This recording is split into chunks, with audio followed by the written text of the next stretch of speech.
कि मैं तो सपना में भी नहीं सोचा था कि मुझे आमंत्रण मिलेगा और खुद कामेश्वर चौपाल साहब आगे आमंत्रण देंगे प्रधानमंत्री के निर्देशन पर।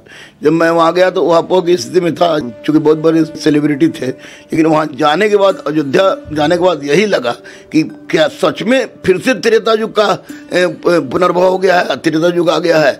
अयोध्या के बारे में मैं आपको स्पष्ट रूप से बता दूँ कि श्री रामलला के दर्शन के बाद मैं अपने दिल की बात बता रहा हूँ, मुझे खुद आंखों से आंसू आ गए कि 500 साल तक पुरुषोत्तम श्री राम अपने घर से बाहर थे और फिर उनकी प्राण प्रतिष्ठा कल हुई, तो निसंदेह बहुत अच्छा हुआ।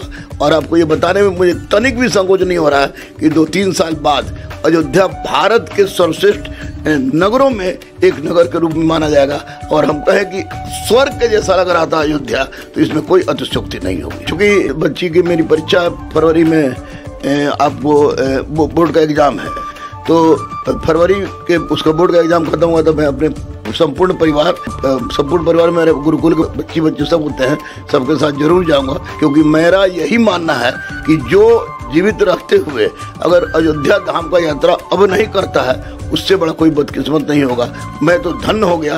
अब मुझे लगा कि मुझे जीते जी मोक्ष की प्राप्ति हो गई। मैंने अपने बॉस मेरे बजरंगबली हैं और उनके बॉस है पुरुषोत्तम श्री राम, दोनों का दर्शन किया। निश्चित रूप से मैं बहुत गौरवान्वित हूँ, बहुत खुश हूँ। मुझे रात भर नींद नहीं आई उस दिन ये सोच कर कि 22 तारीख को कैसा माहौल रहेगा। जब मैं वहाँ गया तो एक अद्भुत नज़ारा था, लग रहा था कि त्रेता युग पृथ्वी पर फिर से आ गया है और फिर से भारत विश्व गुरु की ओर बढ़ रहा है।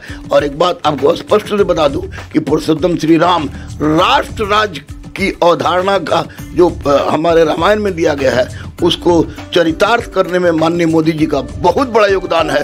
माननीय मोदी जी ने इसको चरितार्थ करके दिखा दिया है और ये दिखा दिया है कि 500 साल पहले के जो बाबर ने जिस तरह से, बाबर एक आक्रांता था, मंदिर को तोड़वाया था और उसकी जगह पर 500 साल बाद वो 14 साल का वनवास छोटा पड़ गया। ये 500 साल का वनवास बहुत लंबा हो गया, लेकिन आज अयोध्या जाने पर लगता है कि हम किसी स्वर्ग नगरी में पहुंच गए। हनुमानगढ़ी इसलिए जाना मेरे लिए तो नितांत आवश्यक था, क्योंकि बजरंगबली हमारे अनन्य देव हैं, अब मैं उनको बॉस मानता हूं। तो बिना उनके मैं तो ढूंढ रहा था कि काश किसी रूप में हमसे मिल जाए। मिले भी होंगे तो मुझे पता नहीं, लेकिन उनका आशीर्वाद था कि बहुत अच्छा से गए, बहुत अच्छा दर्शन हुआ, सारे लोगों से भेंट हुई और मैं देख के गदगद हूँ, इतना गदगद हूँ कि आप एक्सप्लेन मैं शब्दों में नहीं कर सकता। लेकिन लोगों से मैं यही अपील करूंगा आपके चैनल के माध्यम से कि एक बार अयोध्या जरूर जाएं और जीते जी मोक्ष की प्राप्ति करें। यह उनके लिए बहुत बड़े सौभाग्य की बात होगी। भोजन की व्यवस्था तो हम लोग अलग थी, लेकिन वहाँ हम लोग वहाँ गए, मैंने सारा चीज़ एक परिक्रमा कहा जाता है, एक परिक्रमा ग्रुप में मैंने सब कुछ देखा।